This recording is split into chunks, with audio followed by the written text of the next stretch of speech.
Kabarnya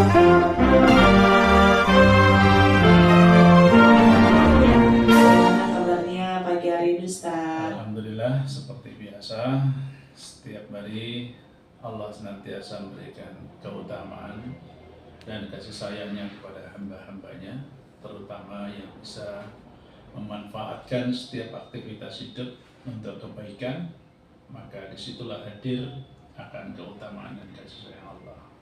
Dan itu merupakan sebuah karunia yang tiada taranya bagi kehidupan kita.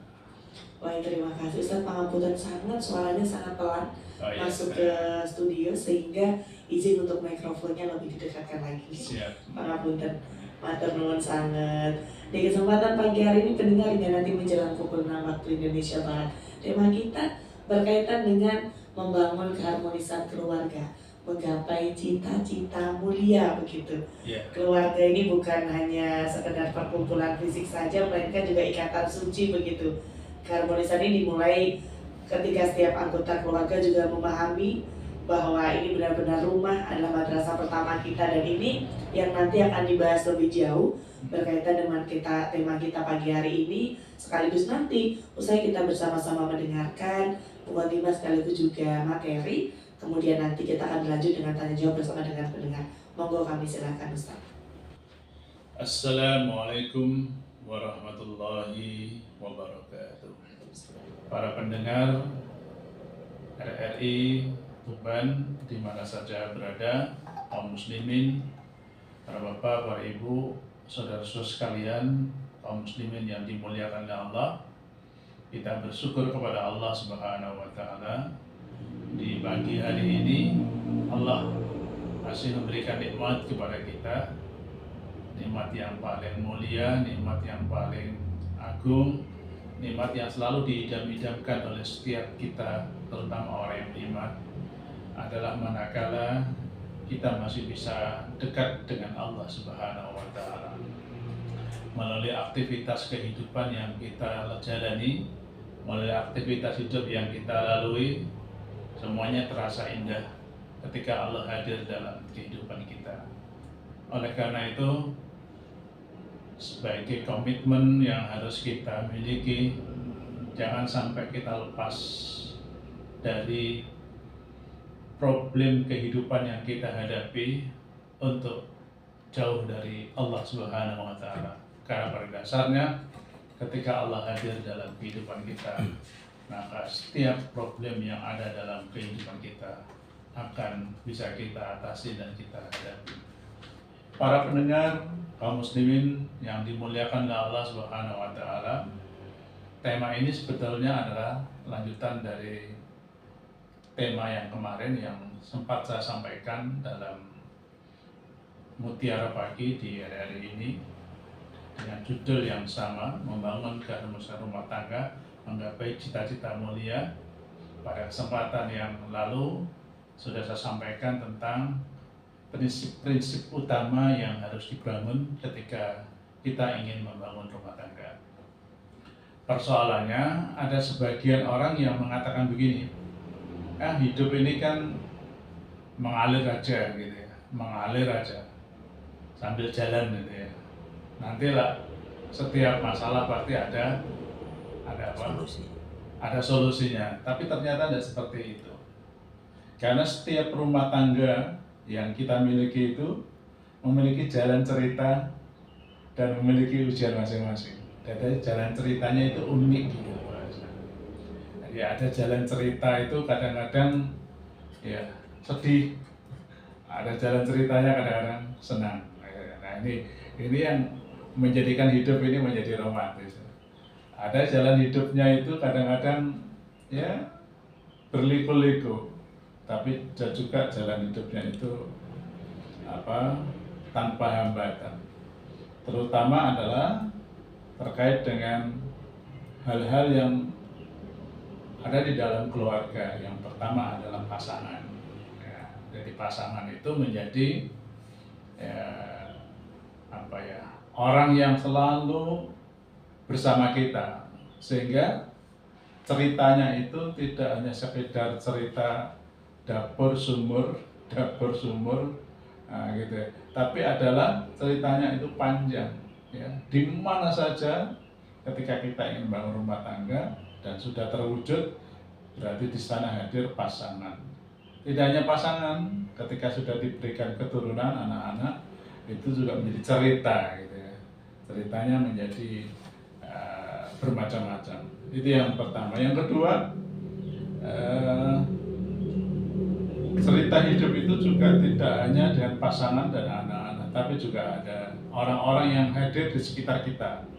Bisa jadi mertua kita, bisa jadi keluarga besar kita, boleh jadi teman-teman sekitar kita. Itu juga kadang-kadang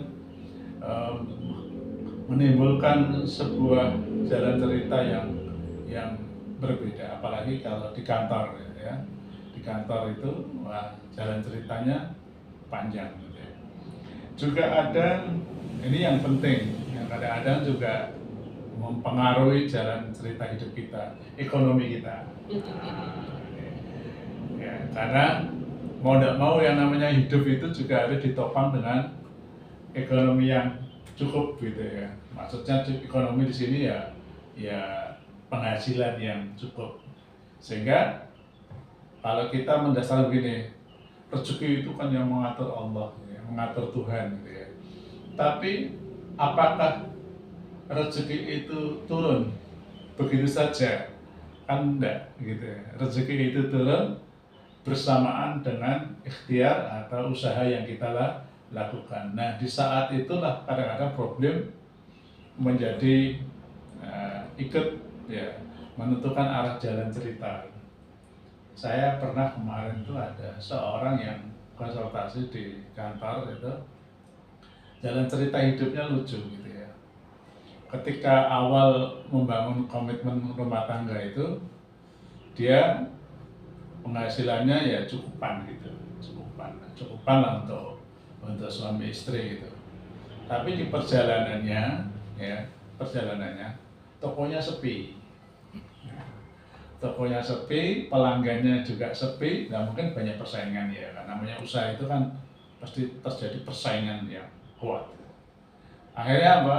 Ya penghasilannya semakin berkurang, gitu ya. Nah, sementara ini kebutuhan sudah biasa ditata, gitu ya. Akhirnya si istrinya begini, aku tak mulai wae. Loh, kenapa pula? Nah, mungkin nggak dikasih apa bahasanya belanja, gitu ya, yang cukup, ya, sehingga dia si istri ini padahal udah punya anak satu ini, akhirnya ikut orang tuanya kembali karena mungkin orang tuanya cukup, ya, secara ekonomi. Nah, bagi keluarga-keluarga awal ini menjadi sebuah jalan cerita yang kadang-kadang muncul, ya, sebagai problematika.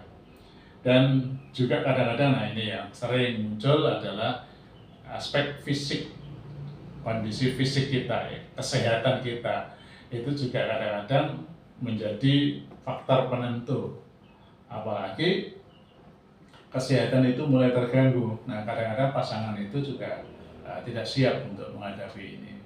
Nah, inilah yang mungkin menjadi sebuah catatan-catatan dalam diri kita ketika kita menghadapi jalan cerita yang beraneka ragam ini. Maka disinilah dibutuhkan kiat-kiat di dalam membangun sebuah rumah tangga.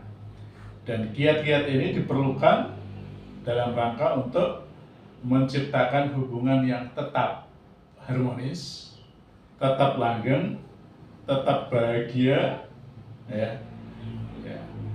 Sebagaimana tema yang kita buat itu, membangun keharmonisan rumah tangga, menggapai cita-cita mulia. Nah, kiat-kiat ini berfungsi sebagai panduan, sebagai tuntunan ketika kita mengatasi berbagai perbedaan, dan terutama adalah untuk mengelola konflik jika terjadi sebuah konflik, mempertahankan komitmen, dan mengingat bahwa rumah tangga itu tidak bisa berjalan baik hanya dengan mengalir begitu saja. Nah, tema saya pada pagi hari ini melanjutkan tema yang kemarin, ya, lebih kepada cenderung pembahasan kiat-kiat membangun rumah tangga, menggapai cita-cita mulia itu. Nah, ada beberapa hal yang perlu kita bangun sebuah komitmen di dalam membangun keharmonisan rumah tangga. Yang pertama adalah di saat kita mencari pasangan, saat kita mencari pasangan, dan di saat nanti setelah terjadi pernikahan, ya, mulailah dengan niat yang baik. Mulailah dengan niat yang baik. Jadi niat ini ternyata menjadi apa ya? Menjadi pelecut, menjadi bahasa saya itu the spirit of power, menjadi sebuah kekuatan yang mampu menjadikan segala hal itu terasa mudah karena diawali dengan niat. Bahkan dalam sebuah hadis Nabi sallallahu alaihi wasallam bersabda, "Man naha halillah wa angka halillah faqad istahaqqa wilayat Allah." Nah, artinya sederhana, barang siapa itu berarti calon pasangan, ya, baik suami atau istri, menikah karena Allah dan orang tuanya ketika menikahkan itu adalah juga karena Allah, maka ini jaminannya, faqad istahaqqa wilayat Allah, maka Allah akan Allah akan memberikan pertolongan padanya. Jadi pernikahan yang seperti itu berhak mendapatkan pertolongan Allah Subhanahu wa Ta'ala. Nah, ini menjadi penting agar dalam perjalanan ke depan, ketika niat itu diniatkan semata-mata karena Allah, sebagaimana kemarin saya sampaikan bahwa nikah itu sunatullah, ya, karena sunatullah maka diniatkan juga karena Allah Subhanahu wa Ta'ala. Bahkan di dalam Al-Quran, ya, Allah Subhanahu wa Ta'ala berfirman di surat An-Nisa ayat 21, wa kaifa ta'khudunahu wa qad afda ba'dukum ila ba'din wa akhadna minkum mitsaqan ghalidha. Nah, ayat ini sering disampaikan setiap tausiah nikah, ya. Bagaimana kamu mengambilnya kembali padahal sebagian kamu telah bergaul, bercampur, maksudnya telah terjadi ikatan pernikahan, ya, dengan yang lain sebagai suami istri, dan mereka istri-istrimu itu telah mengambil dari kamu dengan perjanjian yang kuat. Misalkan ghalidha itu adalah sebuah perjanjian yang sakral, ya, atau peristiwa yang awalnya tidak boleh menjadi boleh, peristiwa yang awalnya dilarang menjadi halal. Itu misalkan ghalidha, ya, dan di dalamnya dimulailah dengan sebuah akad. Nah, akad ini harus diniatkan sebagai niat yang sangat suci. Maka ketika seseorang memulai sebuah aktivitas kehidupan, dalam hal ini dalam skala mikro adalah membangun keharmonisan rumah tangga, itu dimulai dengan niat yang baik, maka niat yang baik itu akan memancarkan 4 hal. Ini yang perlu saya sampaikan. Niat yang baik itu akan memancarkan aura 4 hal. Yang pertama adalah niat itu akan memotivasi setiap orang untuk menjaga komitmen. Karena masing-masing punya niat dan niatnya sama, lillah, gitu ya. Ketika yang satu niatnya lillah, yang satu ini bukan niatnya bukan lillah, nah, itu biasanya untuk menjaga komitmennya susah. Kalau niatnya sudah sama-sama tertuju kepada sebuah bangunan yang dikehendaki, maka dia akan mampu untuk menjaga komitmen bersama. Yang kedua, niat yang benar itu akan menumbuhkan cinta dan keikhlasan. Nah, ini barangkali yang perlu mendapatkan perhatian, mendapatkan sebuah keinginan di dalam diri kita, bahwa ketika seseorang membangun sebuah rumah tangga didasari dengan niat yang benar, maka akan tumbuh cinta dan keikhlasan. Dan cinta keikhlasan itu bukan sesuatu yang muncul tiba-tiba gitu ya. Tetapi dimulai dari komitmen dulu. Ya, komitmen itu lalu melahirkan cinta dan ikhlasan. Yang ketiga, dengan niat akan menjadikan sebuah pribadi unggul, termasuk suami dan istri, ya, keluarga yang dibangun itu pribadinya menjadi pribadi unggul, keluarganya menjadi keluarga yang unggul. Dan yang terakhir, yang keempat, niat itu ternyata ya, mampu menjadikan orang menjadi refresh, mampu menjadikan orang menjadi tercerahkan, mampu menjadikan setiap orang mendapatkan kenikmatan, ya, seperti seseorang yang sedang piknik gitu ya. Orang yang piknik itu kan pasti menginginkan sebuah suasana yang baru gitu, apalagi pikniknya di puncak gitu. Makanya kenapa kadang-kadang ada pasangan gitu ya, ya setiap akhir pekan itu pergi ke puncak atau akhir bulan itu ke puncak gitu ya. Itu karena untuk refresh gitu ya, untuk mendapatkan suasana baru.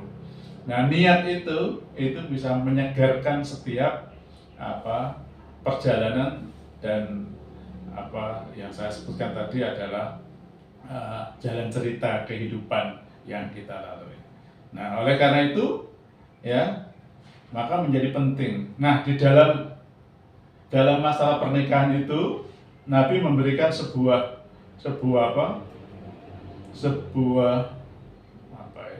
panduan terkait ketika engkau ingin menikah, itu niat sejak awal harus ditata. Kamu menikah karena apa? Karena ingin apa, gitu ya. Ya, karena ingin apa? Dalam sebuah hadis ini diriwayatkan oleh Bukhari Muslim. Hadis dari Abu Hurairah radhiyallahu anhu. Hadisnya sederhana, tapi hadis ini sering disampaikan terkait dengan niat menikah itu ya. Kata Nabi, tungkahul mar'ah li arba'in. Wanita itu dinikahi karena 4 hal. 4 hal ini menjadi motivasi orang menikah. Yang pertama adalah 5 liha. 5 liha karena ekonominya, karena hartanya. Tapi harta itu kan sebentar lagi kadang-kadang bisa hilang, bisa lenyap ya. Ya, tidak bisa bertahan lama. Yang kedua adalah wali khasabiha.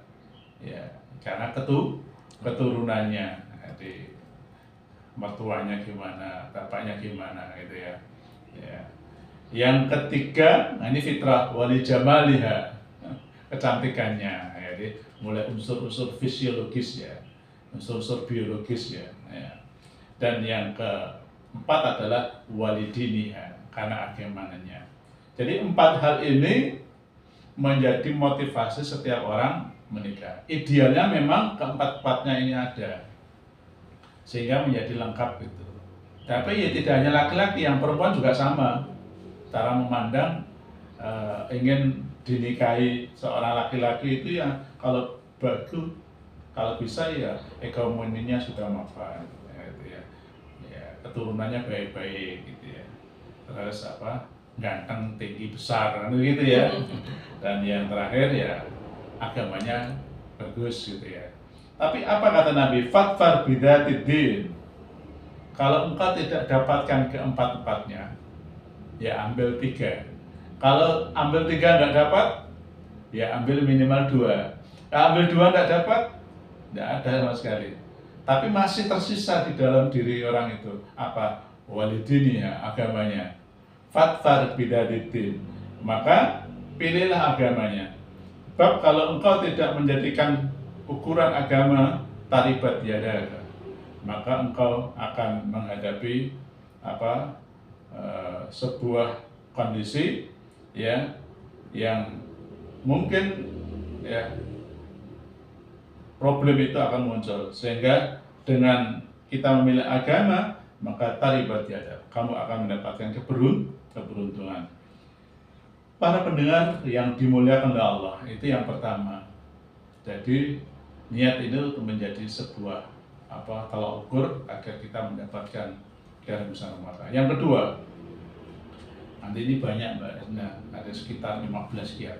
Sehingga nanti ya kita nanti bersambung terus materi ini. Yang kedua adalah selalu bersyukur dengan nikmat. Ya, nikmat Allah terutama adalah ya, nikmat berkeluarga. Jadi nikmat berkeluarga itu merupakan anugerah Allah karena tidak semua orang punya pasangan. Ada orang yang sudah bertahun-tahun mengharapkan sebuah pasangan, pasangannya nggak hadir-hadir. Dan ada yang lucu, ada orang misalnya pasangan kemana-mana, posting kemana-mana, tiba oleh tanggane dewe. Tanggane itu sampai rumah, bahkan depan rumah, yang tiap hari ketemu gitu. Ya, Allah menjadikan pasangan itu menjadi unik. Ya, tidak pernah dengar sama sekali si wanita itu tiba-tiba menjadi pasangan kita. Ya, nah, apalagi ketika sudah mendapatkan pasangan, lalu dikaruniai seorang anak atau keturunan, itu menjadi nikmat yang luar biasa. Karena banyak juga orang yang sudah dikasih pasangan bertahun-tahun tidak diberikan keturunan. Bukan tidak diberikan ya, belum diberikan gitu ya. Kalau tidak itu kan akhirnya kan vonis ya. Nah, tapi juga ada sampai meninggal itu juga tidak punya keturunan.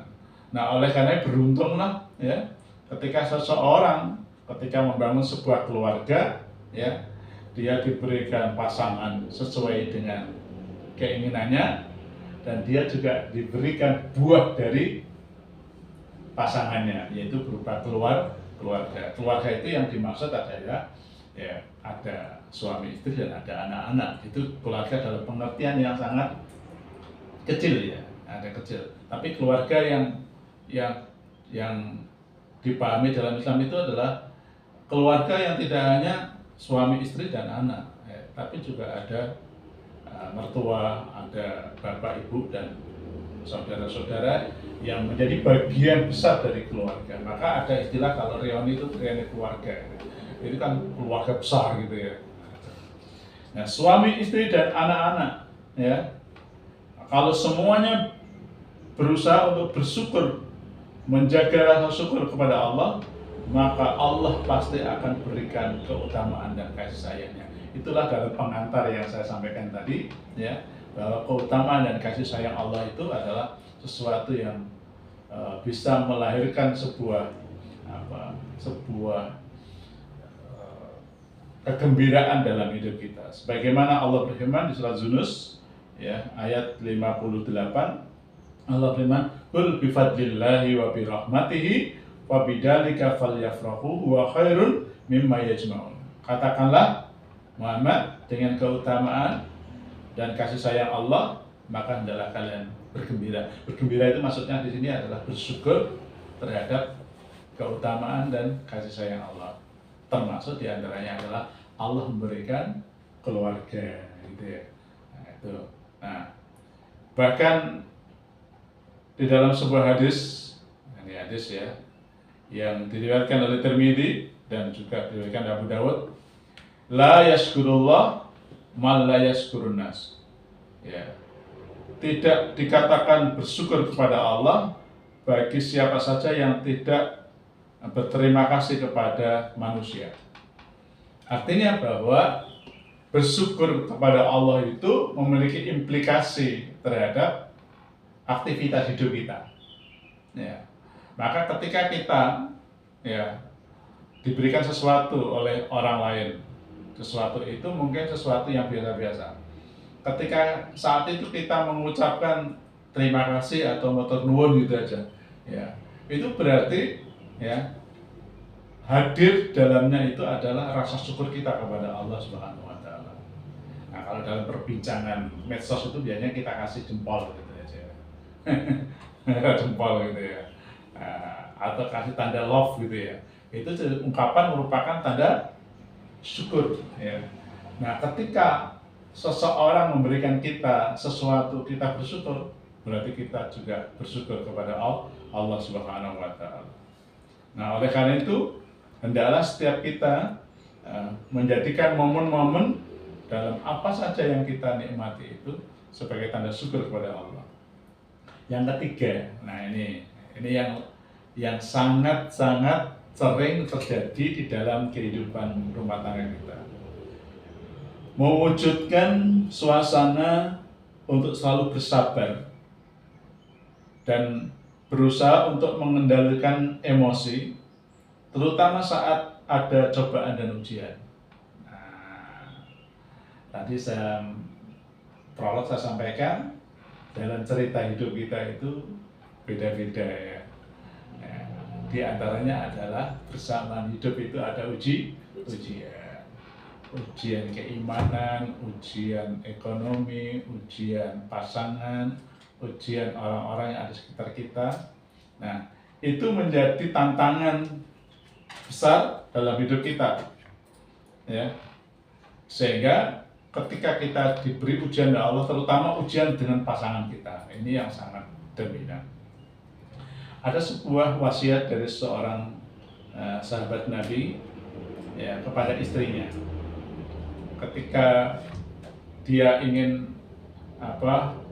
memberikan sebuah nasihat kepada istrinya, apa yang dia nasihatkan? Yaitu seorang sahabat bernama Abu Darda. Dia berkata kepada istrinya, "Wahai istriku, jika nanti engkau melihat aku marah, maka rendahkan kemarahanku. Dan jika engkau melihat engkau marah, maka aku akan merendahkan kemarahanmu. Jika ini tidak bisa kita lakukan, maka tidak ada yang bisa bersahabat selama-lamanya." Artinya bahwa ketika ada salah satu pihak ya yang saling emosi karena ada masalah, maka harus ada kemauan untuk mengalah, baik suami maupun istri. Sebab kalau kedua-duanya tidak saling mengalah, maka yang terjadi adalah masalah itu akan semakin panas. Oleh karena itu ada sebuah pepatah mengatakan begini, sabar itu akan membuat hidup lebih bahagia, sementara emosi akan membuat hidup menjadi menderita. Masa urip kon sabar terus. Sabar itu kan ono batasnya ya. Ya, tapi tetap sabar itu harus menjadi sebuah perilaku utama ketika kita menghadapi sebuah persoalan. Sebab kalau dituruti emosi ya, maka tidak akan pernah redam emosi itu. Sehingga sampai habis masalahnya, emosi itu akan terus menjadi bagian dari rona di dalam kehidupan kita. Oleh karena itu Nabi SAW bersabda dalam sebuah hadis, ya, sabar itu menjadikan penangkal penderitaan dan penolong atas kesulitan. Nah, oleh karena itu maka menjadikan rasa syukur terhadap segala nikmat yang Allah berikan dan sabar ketika menghadapi penderitaan itu menjadi sebuah tuntutan yang sangat mulia. Oleh karena itu seorang laki-laki itu dikatakan oleh Nabi, laki-laki yang kuat itu adalah laki-laki yang bisa mengendalikan emosinya di saat dia sedang marah, di saat dia sedang emosi. Di dalam sebuah hadis Nabi mengatakan, laisa sadid bisur'ah, bukan yang namanya kekuatan itu ya karena pandai bergulat, karena pandai bertarung. Innamas sadid alladhi yamliku nafsahu indal ghadab. Orang yang kuat itu adalah orang yang mampu mengendalikan jiwanya di saat dia sedang marah. Oleh karena itu, ma'asyiral muslimin yang dimuliakan Allah, ya, ketika kita menghadapi masalah apapun, hendaklah kita senantiasa dalam kondisi sabar dan tetap menjadikan ini bagian yang utama. Yang keempat, nanti kita diskusi, jangan melupakan kebaikan pada masing-masing setiap kita, terutama dalam hal ini adalah suami istri. Suami membawa kelebihan yang tidak dimiliki oleh istri. Istri juga memiliki kelebihan yang tidak dimiliki oleh suami. Suami kita itu memiliki kelebihan yang tidak dimiliki oleh orang lain. Dan istri kita juga memiliki kelebihan yang tidak dimiliki oleh orang lain. Ada kata-kata begini, rumput tetangga itu lebih hijau dari rumput rumah kita.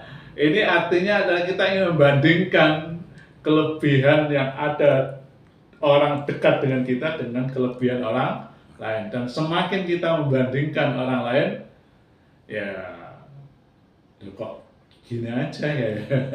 Padahal dulu maunya begini-begini ini ya. Nah, oleh karena itu setiap kita itu diberikan kelebihan oleh Allah Subhanahu wa taala. Nah, tentu kelebihannya itu sangat tergantung dengan kemampuan ya. Karena pada dasarnya Allah itu tidak menuntut sesuatu di luar kemampuan. Di dalam ayat Al-Qur'an Allah berfirman, la yukallifullahu nafsan illa usaha. Allah tidak membebani jiwa setiap hamba ya kecuali apa yang telah dia usahakan. Nah, yang diusahakan itu ya sesuai dengan kelebihan yang dia miliki. Oleh karena itu Allah berfirman di surah Al-Baqarah ayat 37, wala tansawul fadla bainakum. Janganlah kalian suami istri ya saling melupakan kebaikan di antara kamu. Nah, kebaikan itu banyak. Jangan dikira kebaikan itu hanya melayani hubungan biologis saja. Kebaikan itu banyak, ya. Bahkan perkataan yang ma'ruf itu adalah kebaikan. Perkataan yang membuat orang senang itu adalah kebaikan. Ya. Ya. Maka ini begini, sering ya. Orang itu kalau membandingkan kebaikan seorang itu dengan orang itu ibarat kalau kita masuk mall. Ibarat kita masuk mall. Masuk mall itu kan kita akan mulai masuk itu loh sudah disapa. Ya, disapa oleh bagian apa? Istilahnya apa ya? Kalau kita masuk mall itu ada yang nyapa kita itu maksudnya apa? Kalau di pramuniaga ya. Nah, pramuniaga itu sudah menyapa kita. Nah, begitu kita membeli barang itu juga dibantu sampai terjadi transaksi ya. Semuanya memberikan kelebihannya. Jadi tidak menunjukkan kekurangannya. Dan kelebihan itu diciptakan sejak awal memang bahwa sebagai pelayan itu memang harus seperti ini. Oleh karena itu ada istilah begini, bahwa konsumen itu adalah raja, sehingga orang-orang yang melayani itu selalu memberikan servis yang utama, sehingga nampak kelebihan itu seolah-olah ada pada para orang-orang yang melayani kita. Nah, sehingga kadang-kadang gini, kita terkesima, pegawai ini wafi ya, wafi. Tapi maksudnya gini, karena melayani kita dengan penuh ceria, dengan penuh kesopanan. Nah, jadi yang nampak seperti itu. Padahal kalau di rumah ya belum tentu dia seperti itu. Nah, artinya bahwa keutamaan itu kadang-kadang sering kita lihat saat yang nampak saja.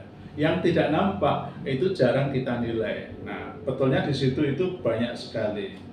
Nah, oleh karena itu Nabi SAW memberikan sebuah petunjuk dalam sebuah hadis, man ata ilaikum ma'rufan fakafi'uhu. Barang siapa ya yang datang membawa kebaikan kepada kalian, makalah balaslah dengan balasan yang sepadan. Nah, ketika datang kepada kita sudah menjadi pasangan kita, itu sebetulnya sudah menampakkan kebaikan. Karena nggak mungkin orang ketika ingin membangun rumah tangga itu terus nggak kepengen apik, nggak ada ceritanya. Kecuali memang sejak awal niatnya sudah tidak baik. Jadi kayak Mas Adi begini, ketika ingin bangun rumah tangga awal, pasti niatnya kan pasti baik gitu ya. Istri juga pasti baik. Nah, itu adalah kebaikan yang nampak di awal dan itu merupakan sesuatu karunia dari Allah Subhanahu wa taala. Maka jangan sampai kita lupakan kebaikan yang sudah Dia inginkan kepada kita, apalagi melayani kita sebagai suami dengan baik, istri melayani kita juga dengan baik. Maka jangan cari celah hal-hal yang tidak baik dalam diri kita. Para pendengar sekalian yang dimuliakan oleh Allah, oleh karena itu hendaklah sebagai pasangan yang baik ketika kita melihat keadaan kondisi pasangan kita, maka jika ada hal-hal yang kurang, jika ada hal-hal yang membuat kita ternyata bermasalah, maka siapa tahu di saat yang tampak yang kita anggap tidak baik itu ternyata ada kebaikan-kebaikan yang terpendam, atau mungkin yang ditampakkan baik-baik saja tapi ternyata kadang-kadang ada luka yang dia alami. Oleh karena itu Allah berfirman di dalam Al-Quran, fa'asa an takrahu syai'an wa yaj'alallahu fi khairan katsiran. Boleh jadi yang engkau tidak sukai hari ini nampak kebaikan-kebaikan yang terpendam, kebaikan-kebaikan yang akan Allah janjikan, sehingga ketika kita sabar menghadapi berbagai problem kehidupan, saat ini kita diuji oleh Allah dengan kesulitan, saat ini kita diuji oleh Allah dengan berbagai rintangan hidup, tapi di balik itu Allah memberikan jalan-jalan kemudahan. Karena semakin kita sering diuji, sebetulnya kita semakin matang dalam kehidupan. Tapi kalau kita tidak pernah diuji, nah di saat kita diuji kadang-kadang kita terlena, kadang-kadang kita kaget dan tidak siap di dalam menghadapi persoalan-persoalan itu. Oleh karena itu, hendaklah masing-masing kita, terutama pasangan suami istri, mampu menghadapi setiap hal yang akan muncul di dalam kehidupan kita. Oleh karena itu, setiap kita ketika mampu menghadapi itu dengan benar, insya Allah akhirnya akan mampu menunaikan apa yang menjadi hak dan kewajibannya, dan masing-masing kita akan mampu menjalani kehidupan ini sesuai dengan apa yang kita cita-citakan. Itulah yang dimaksud dengan menggapai cita-cita mulia. Saya kira demikian. Mudah-mudahan sedikit yang sampaikan ini memberikan sebuah wawasan kepada kita bahwa membangun sebuah rumah tangga itu tidak hanya sekedar mengalir seperti air, tetapi harus betul-betul direncanakan dengan baik, dan tentu ketika kita rencanakan baik, kita akan mampu menghadapi berbagai problem yang akan muncul dalam hidup kita. Hadana wa iyyakum ajmain. Nasu minallah wa qarib wa basyiril mu'minin. Assalamualaikum warahmatullahi wabarakatuh. Waalaikumsalam warahmatullahi wabarakatuh. Mendengar, kita sudah mendengarkan bersama begitu ya di kesempatan pagi hari ini. Ini menjadi pengingat bagi kita, entah yang sudah menikah atau bahkan persiapan bagi yang belum menikah. Ustaz, luar biasa sekali. Dan perlu juga kami sampaikan bahwa memang Ustaz Fathur Razak ini beliau bertugas sehari-hari di KUA Kecamatan Tuban begitu ya Ustaz. Sehingga mungkin tema-tema ini sangat keterkaitan dengan beliau saat menyampaikan juga kepada masyarakat Tuban, dan ini kembali disampaikan bersama dengan pendengar Pro 1 RRI Tuban setiap hari, entah kita secara bergilir gitu Ustaz ya, tapi kalau bersama dengan Ustaz Fathur pasti kita akan mendapatkan semangat, mendapatkan diingatkan, mendapatkan edukasi berkaitan dengan persiapan bagaimana kita akan menjalin rumah tangga begitu. Dan Ustadz izin untuk membacakan satu pertanyaan yang masuk begitu di RRI Digital kami berkaitan dengan Ustadz, seringkali visi suami dan istri ini berbeda seiring berjalannya waktu begitu. Bagaimana sih Ustadz cara kita untuk menyatukan kembali frekuensi cita-cita keluarga agar tetap searah untuk menuju surga? Karena kami di awal sudah merasa satu visi, tapi ternyata saat berjalan 2 tahun merasa visi ini sudah beda lagi. Ini bagaimana untuk menyatukan kembali nih Ustaz? Iya, ini menjadi penting. Ya, maka saya ada istilah yang ini akan saya kupas di dalam momen Ramadan dengan istilah reinstalling. Pernah dengar istilah kata installing? Seperti aplikasi ya Ustaz ya? Aplikasi itu ya. Nah, aplikasi itu kan tidak bisa kita install begitu saja, tergantung kekuatan memori kita. Kekuatan memori kita. Nah, membangun rumah tangga itu ya seperti kita punya wadah. Wadah itu isinya macam-macam gitu ya. Kita ingin isi apa. Nah ternyata setelah kita isi, nah kadang-kadang isinya tidak cocok dengan kehendak kita masing-masing. Nah supaya cocok, ya perlu ada sebuah ya, sebuah revolusi besar gitu, yang kita sebut dengan reinstalling gitu, diinstal ulang gitu ya. Bagaimana cara menginstal ulang? Ya kiat-kiat yang saya sampaikan tadi mulai dimunculkan kembali. Yang pertama menata niat lagi, ya. Menata niat lagi. Ini menjadi penting karena niat itulah yang akan menjadikan sebuah kekuatan besar dalam membangun sebuah aktivitas hidup. Dan niat itu akan melahirkan kegembiraan. Ya.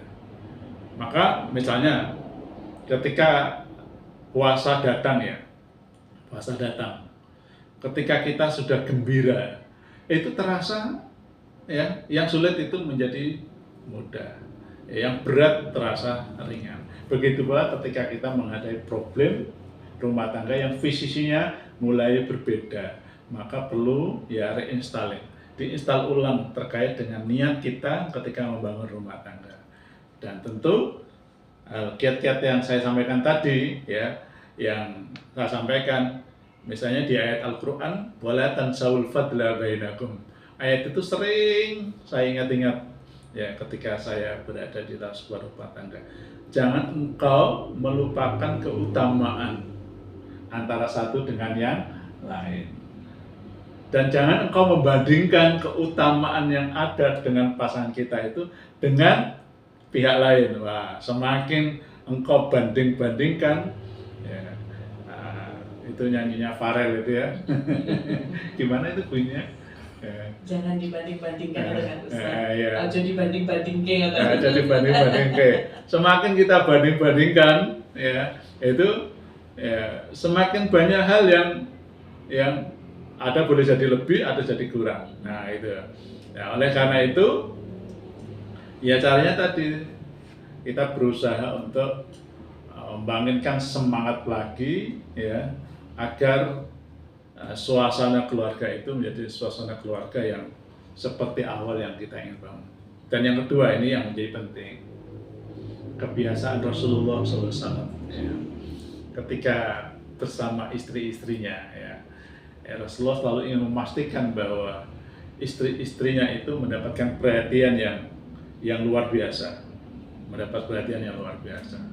Sampai ya, ketika Rasulullah sedang sholat ya, ya, maksudnya sholat malam.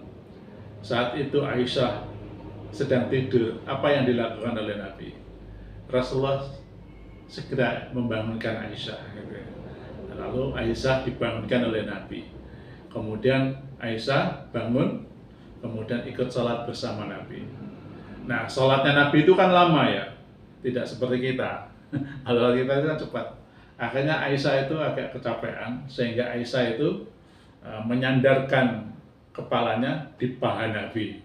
Nah, jadi sambil sholat itu ya, ketika Nabi sedang berzikir gitu, Aisyah menempelkan kepalanya di paha Rasulullah SAW.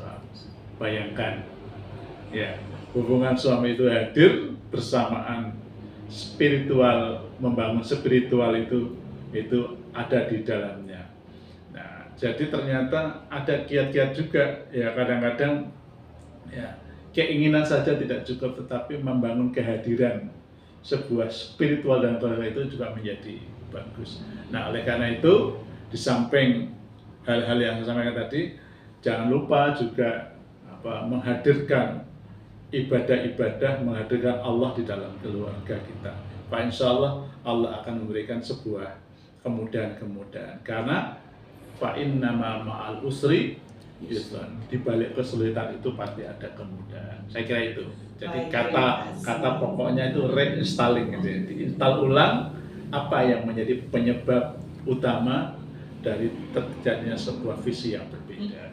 Baik, terima kasih Ustaz Fathur Raja. Jadi memang bukan hanya aplikasi yang perlu diinstal ulang ya ternyata, tapi memang keharmonisan rumah tangga juga perlu untuk diinstal ulang begitu. Dan Ustadz, kembali satu pertanyaan lagi yang masuk berkaitan dengan Ustadz saat kita mau menikah begitu.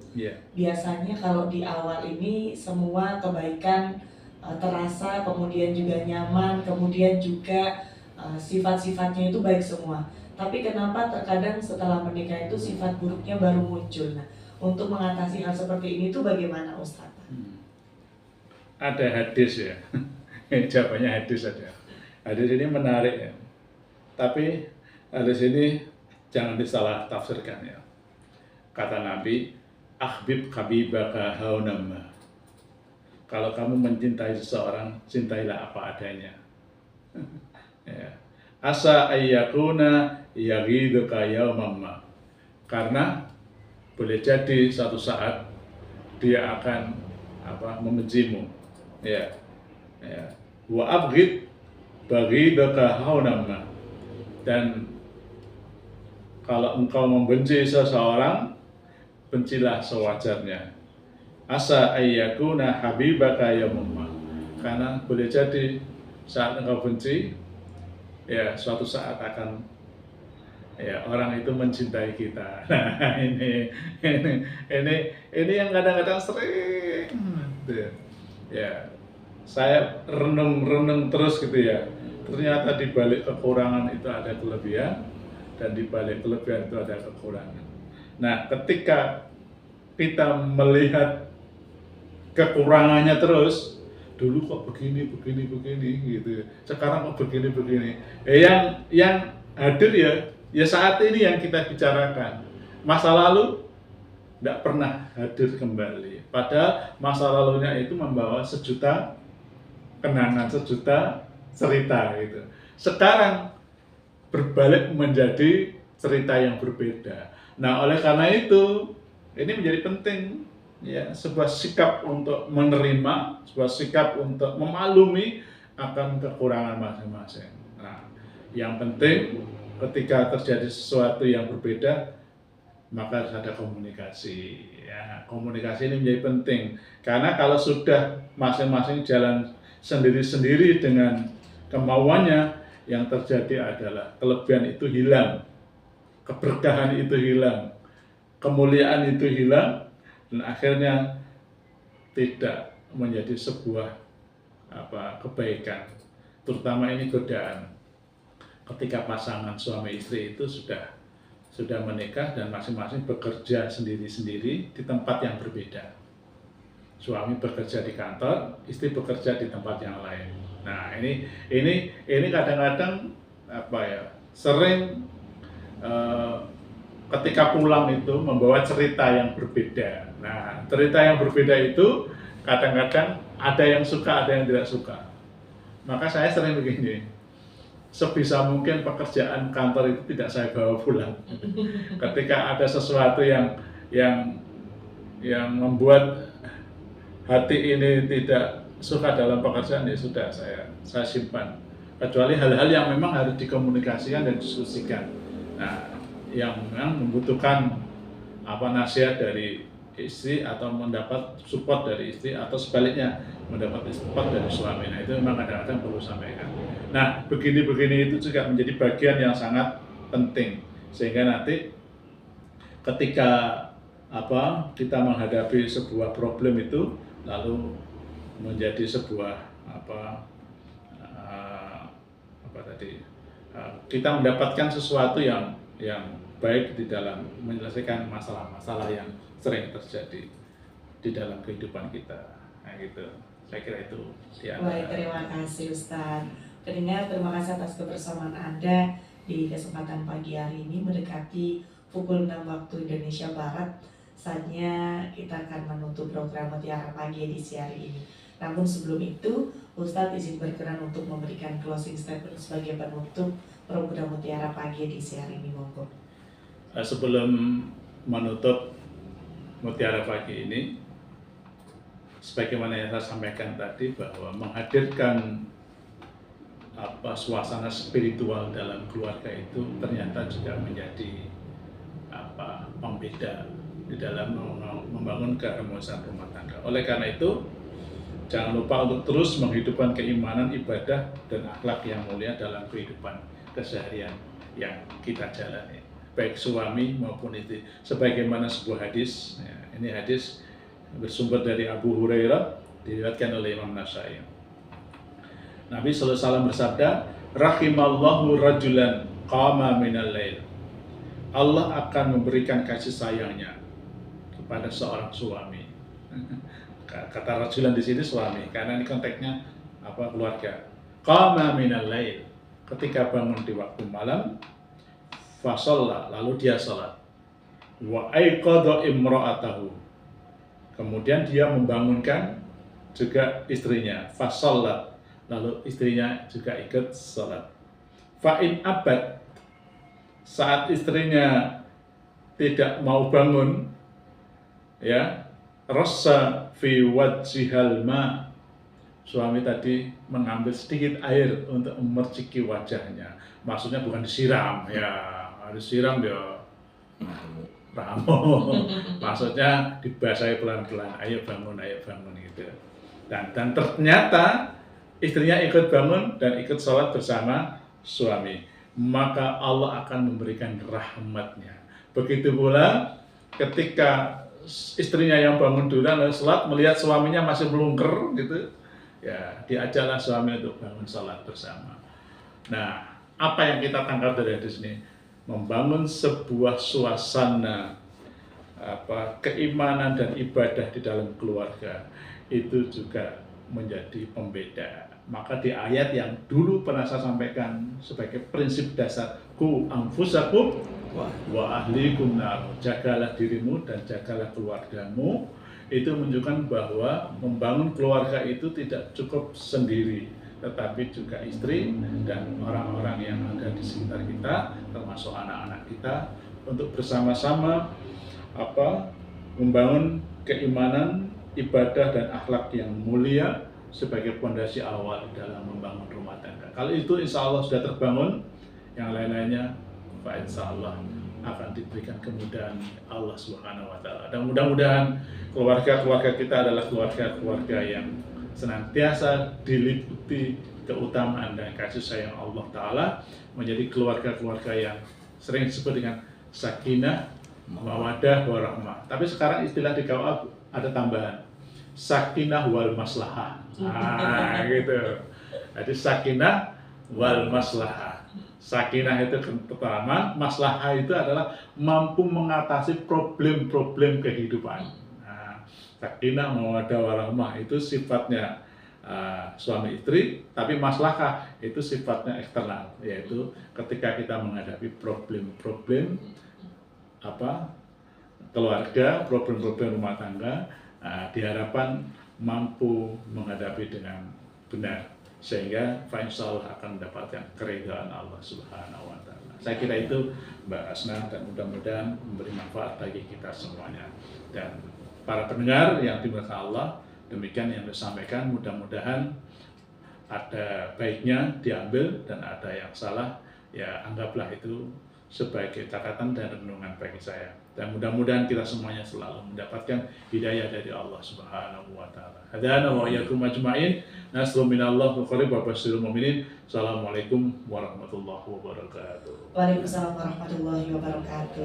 Terima kasih Ustadz Fathur Rojak SAG MPD dari pimpinan daerah Muhammadiyah Tuban, yang pagi hari ini sudah memberikan banyak sekali semangat spiritual bagi kita semua, khususnya bagi para anak-anak muda ataupun juga calon orang tua yang akan menjalin keluarga, harmonis keluarga dan menggapai cita-cita yang sangat mulia begitu. Berikan saat lagi tepat pukul 6.